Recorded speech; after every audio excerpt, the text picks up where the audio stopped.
périnée devrait résonner avec vitalité et pas avec fatalité.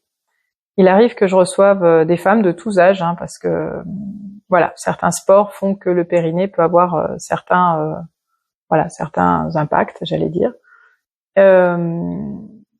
Et sachez qu'il y a un lieu commun de dire oui, les accouchements, ok, les accouchements, il y a des choses qui peuvent se travailler au niveau du périnée, mais sachez que j'ai des femmes qui ont vécu des césariennes et qui ont des difficultés au niveau du périnée. Donc c'est vraiment important, connaître son périnée, j'allais dire c'est pour tout le monde, hommes et femmes. Pourquoi je vous dis que ça rime pas avec fatalité? Parce que j'ai vraiment rencontré plusieurs personnes me disant de toute manière il n'y a rien à faire. Eh ben si, il y a plein de choses à faire. Il y a énormément de tabous à lever sur l'histoire de cette zone. Donc là, c'est évidemment la psy qui vous parle en premier, mais vraiment, c'est une zone qui est, enfin, j'en ai parlé dans d'autres vidéos, mais qui ne peut ne pas avoir été du tout parlé. Même, une jeune femme de 18, 20 ans, qui maintenant sont des femmes adultes, mais jusqu'à 18-20 ans, c'est des sujets qui n'ont jamais été abordés. C'est-à-dire que pour certaines, elles ont eu des rapports sexuels sans même avoir eu d'échanges ou de prise de conscience ou de présence avec leur propre corps. Ça me semble vraiment important de souligner, donc oui, les hommes et les femmes ont un périnée. La grande différence, c'est quand même, vous voyez bien qu'il y a quelque chose qui est au niveau de l'intériorité qui n'est pas la même. Donc il y a quelque chose de visible et de non visible. Et c'est vrai que ça vient très tôt poser des questions. Si des enfants jouent dans le bain, par exemple, moi j'ai une petite fille qui m'a dit un jour, mais du coup est-ce que le mien il va pousser? Parce que voilà, non, le tien il est déjà bien poussé, mais il est dedans.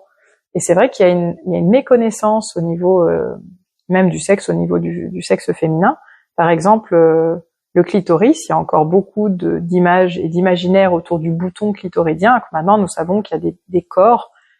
C'est très beau d'ailleurs, peut-être nous mettrons une petite image, mais voilà, il y a des corps bulbeux qui ont autant de récepteurs que le pénis. Voilà, donc il y a encore beaucoup de choses qui ne se disent pas, qui ne se savent pas et qui pourraient circuler, qui pourraient se parler.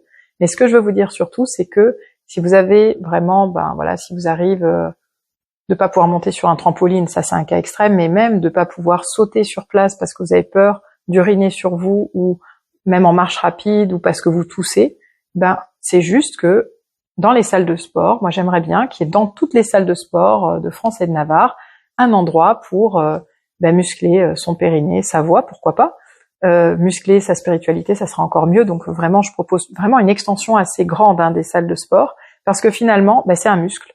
Ce sont des muscles, ce sont des hamacs suspendus, toute une série. Et alors, il y a des femmes qui me disent, oui, mais j'ai fait une rééducation du périnée. Oui, comment? Avec une sonde, vous avez musclé 2 muscles. Il y en a plus d'une vingtaine. Qu'est-ce que vous avez fait des autres?